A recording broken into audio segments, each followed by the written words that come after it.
I'd like to welcome you to another episode of Mission Matters. My name is Adam Torres, and I'm so thrilled to announce that we're at the Korea conference over in Marina Del Rey. We're in beautiful Marina Del Rey, and we're on this big old boat / yacht, and we're going to have some fun today. My first guest on the show is Chris Yeh. First off, Chris, hey, just want to say welcome to the show. Thank you so much, Adam. It is a pleasure and an honor to be on. Fantastic. So first off, just to get us kicked off, maybe tell us a little bit more about your business and what you do.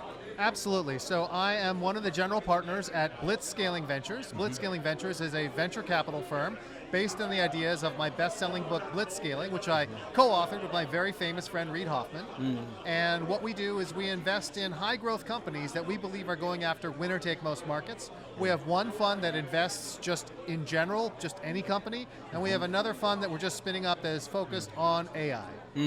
Wonderful. And so the Korea conference, so this is my first year. I believe this is the big kickoff. I know there was an event last year. Why come? Why should corporate partners be thinking about it?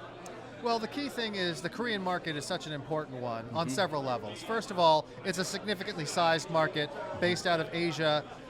There are many unicorns, centacorns, enormously valuable companies being built in Korea. The second reason is South Korea is one of the leaders in technology. Of all kinds. Obviously, we have the giant chaebols, but then we have many, many software companies as well, the Kakaos of the world, for example.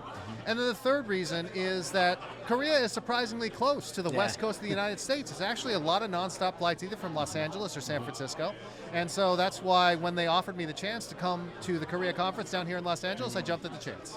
So on our show, we have a lot of business owners, entrepreneurs, a lot of executives that watch, and I always like to ask this kind of pay it forward question. So we know now, obviously, what you're doing, your books, your company, a lot of things going on, but nobody ever started there. Absolutely. Like how did you get started? Where did it all begin for you? Well, it all began here in Southern California. I was actually born in Santa Monica, not that far away from Marina Del Rey. Lucky one. Thank you. It's a great place to grow up. And I had no idea what I would do when I was growing up. In fact, when I was growing up, I always wanted to be an author, as a matter of fact, but probably more like a J.R.R. Tolkien, an author of fantasy novels. Didn't quite turn out that way, but I went to school, studied both creative writing as well as product design engineering, but where my life took a turn was when I graduated, that was right when the internet was taking off. So I jumped into the startup world in 1995. I've been there ever since. Wow. So taking us a little bit more present day, Blitzscaling, you told us a little bit about the company, but tell us a little bit more. Like what's the vision? Absolutely. So in 2018, my friend Reid Hoffman and I published the book Blitzscaling. It was our take on what the secret of Silicon Valley was. How have companies like Apple and Amazon become so enormously successful so quickly? And since the book came out, things have just gotten crazier. So what Blitzscaling Ventures does, it tries to distill the ideas of the book down and use them to identify the Apples and Amazons of tomorrow. And then we go to the entrepreneurs who run those companies and say, would you like to have help scaling your company up? Well, you can get help from the guy who wrote the book.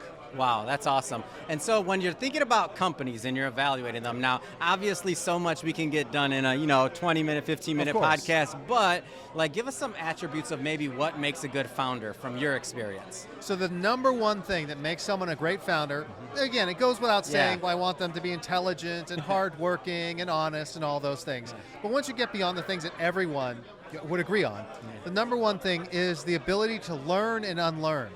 Now the reason is, we're dealing with new technologies. Oftentimes there's no playbook. And so you have to adapt and adjust along the way. Learn the rules before you can figure out how to win. And people who are adept at learning those new rules, those are people who we like to call infinite learners. Those are the best entrepreneurs. But they also have to be able to unlearn things because the lessons they learned from the past may no longer apply. The lessons from one boom don't necessarily apply to the next one. You got to take those lessons and adapt them. Any particular industries or technologies that you're kind of bullish on right now, that you're kind of looking at? My audience wants to know.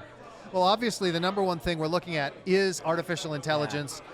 It is something where obviously it's been hyped up a lot, but I believe that it is going to be enormously consequential, perhaps on a par with the Industrial Revolution, which is one of the biggest things that's ever happened. So I think it's certainly the biggest thing in my career. Again, there is a lot of hype. Not every company is going to succeed. This is always true. But I think it's going to fundamentally change how we do business and how we live our lives. So AI, big, that's a big buzzword, big wave. Not to get too niche, but is there anything within AI, whether it's like application, utility, like what interests you? Go a little bit further for me. So I think one of the things that's most interesting about AI is how it is going to revolutionize education. Yeah. I don't know, Adam, do you have kids? Not yet. One Not day. yet. Someday you'll have kids. Yeah. And one of the things you'll really be concerned is how are they going to get the best possible education? Well, the funny thing is we know how to give kids the best possible education. It's called one-on-one tutoring. Yeah. Long, long ago, Philip of Macedon was this great conqueror. He wanted his son Alexander to grow up to be something. So he hires this guy named Aristotle to be his tutor. Yeah. And so, of course, he goes on to be Alexander the Great. And, who knows whether or not hiring Aristotle helped, but obviously it didn't hurt. Yeah. That one-on-one tutoring has been demonstrated in study after study to improve learning. But we can't afford to do it, right? Most of us are not conquerors. We're not heads of state. We can't just pay for a tutor for our kids. Yeah. But with AI, we may be able to have that. So I believe that AI will revolutionize education.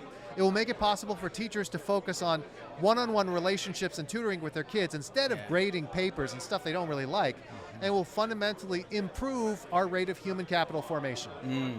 So you mentioned you were an author, and for my audience, everybody knows we love books at Mission Matters. We love promoting authors. Tell us a little bit more about this book and what you hope your readers get out of it. Absolutely. So the book in question is called Blitzscaling, Blitzscaling, and Blitzscaling is all about teaching you to think bigger. Many of us dream about someday starting a company, but oftentimes we dream too small. We have a small company in mind. In fact, anyone can change the world. It's not easy, but it's so hard to build a successful company. If you're going to build one, you might as well build one that's truly transformative.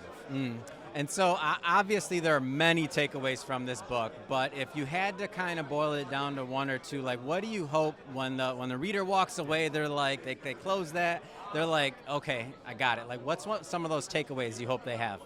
So here's a key question, Adam. Have you ever seen the movie Talladega Nights starring Will Ferrell? Absolutely, yes. So you didn't know it, but when you were watching Talladega Nights, you were studying blitzscaling. What? Hold on. Absolutely. Ricky in. Bobby is the ultimate business philosopher. Ricky Bobby and his dad a little shaky, but he learned a lot from him.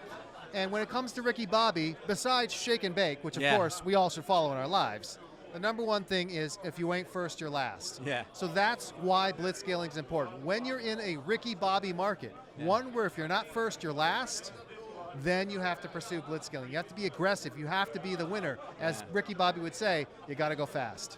Chris, man, I'm going on 6,000 interviews, and that's the first Ricky Bobby reference I've had, and oh my gosh, you made my day. Heck, you might have made my week. My pleasure. So first off, I just want to say, Chris, thanks for coming on the show. It's been a pleasure learning more about your company, your book.